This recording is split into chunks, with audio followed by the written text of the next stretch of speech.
Alrighty, so we'll be doing the abdominal exam. So like always, come in, introduce yourself to the patient, just make sure you get consent to do it. And then you'll start off by making sure you have the right exposure of the abdomen. We'll have our patient bend their knees for us. And then you'll want to start off by just asking if they have any tenderness from the start of the exam. In this case, probably not, but do you have any tenderness? No. And then if they do, you'd always just want to start in that area of the abdomen last. So then we'll move on to inspection. So normally you'd want to come down here and be tangential to the patient. So you'd want to look, the abdomen appears flat, with no signs of pulsations, no abdominal scars, and no discoloration. So everything appears well with that. So then we'll move on to auscultation because that's the first step. So then you'll auscultate in all 4 regions with the diaphragm.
Alrighty, so just after that, we'll state that there are bowel sounds that are present and active in all 4 quadrants, and then you'll move on to listen for bruits, and you'll listen to that with the bell.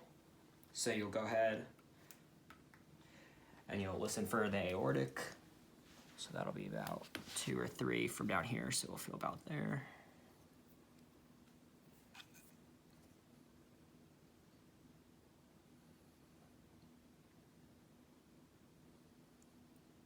Okay, and then we'll do our renal. So we'll go off and form that kind of triangle. So we'll start over here.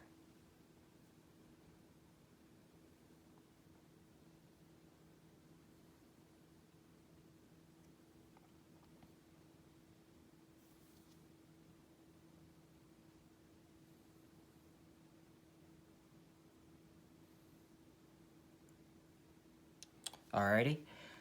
So no aortic or renal bruits are heard, are noted, and then you also want to do femoral bruits, but for the sake of the video and for the sake of patient privacy, we won't do that on this, but you would lower their shorts, get permission of course, and this would be down kind of along this line. So then that would take care of auscultation, and then just make sure you clean your stethoscope after, and then we'll move on to percussion. So you'll want to percuss in all 4 quadrants.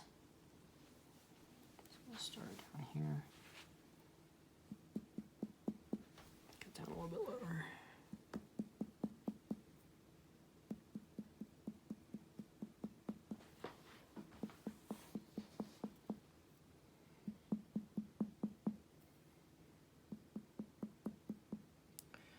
There's going to be a lot of timpani that's probably heard.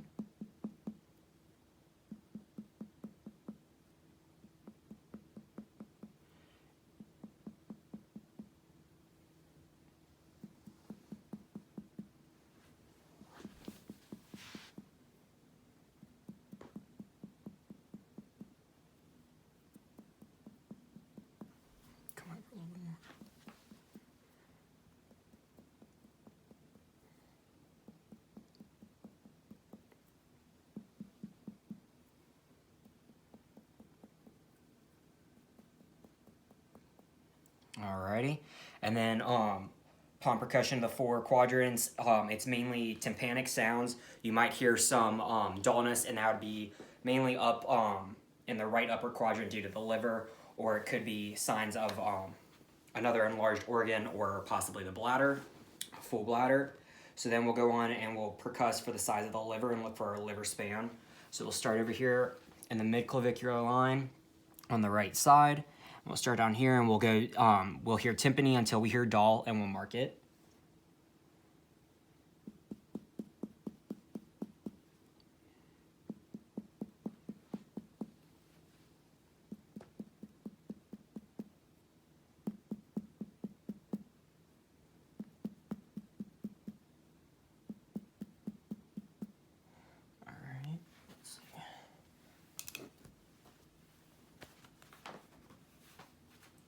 I have it over here. Let's start that again.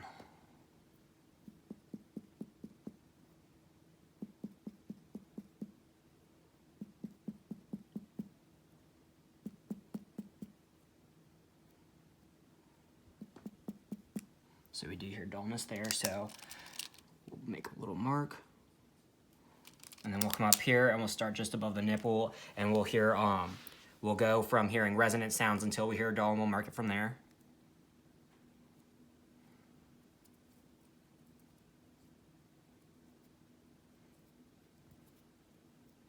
You doing okay? Mm-hmm.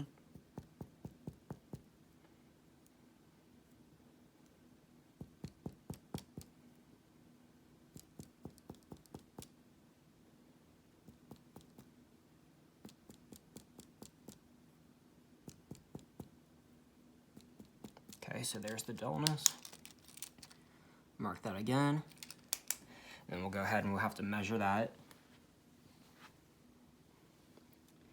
And it looks about to be 8 centimeters for the liver span in the right on the right side of the midclavicular line. So we're finished with that.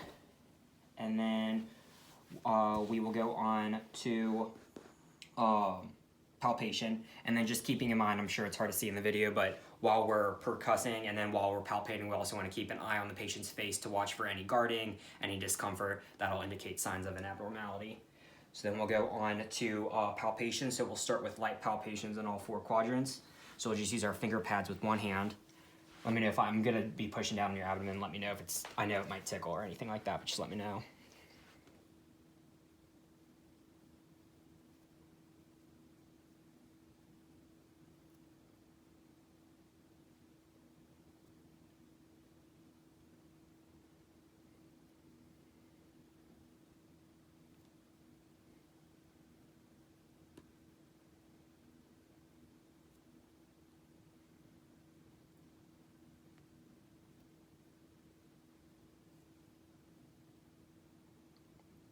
Doing okay? Mm-hmm.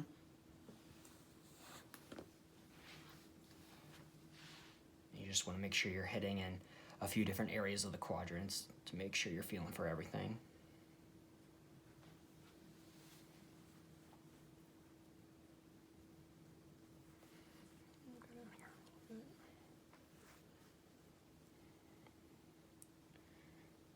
Alrighty, and then there's no palpable masses with feeling in any of the quadrants. So then we'll go to palpating the organs of the liver, the spleen, and the kidney. So then we'll come down here, and I'll have you kind of, might be hard to hang your head up, but I'm gonna put my left hand underneath their back, so I'm gonna have you just raise up. We'll go right, and you can stay over there and film it. We'll be mainly pushing down here. So then we'll come down like right about here with the ribs, and then we're gonna kind of want to hook under or push up this way underneath there. Let me know if I'm causing any discomfort or tickling you, all right? You want to make sure you push up and kind of hook it.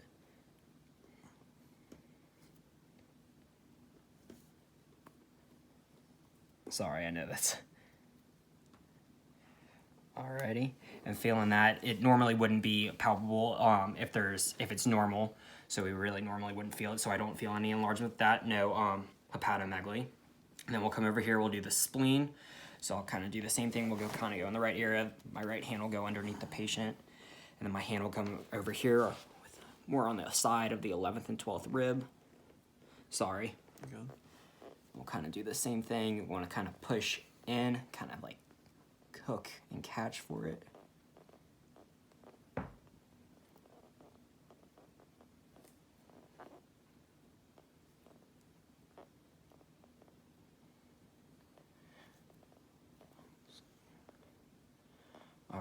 and nothing's palpable there, so no splenomegaly. And then we'll go ahead and we'll feel for the kidneys. So we'll come back over here on this side, and we'll put our hand more closer to the spine.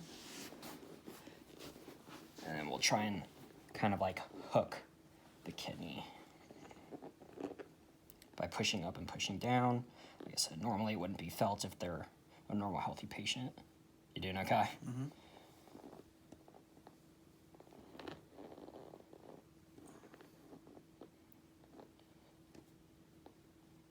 Okay, so then we'll come over here, we'll do the same thing, hook this hand back kind of closer to the spine, deeper than you would for the liver, compared to the liver or spleen. We'll kind of feel over here, push down, trying to hook it, and there is nothing felt, so kidneys are now palpable. And I think that would conclude the exam. Just make sure you wash your hands, clean your stethoscope after, and then that would be it.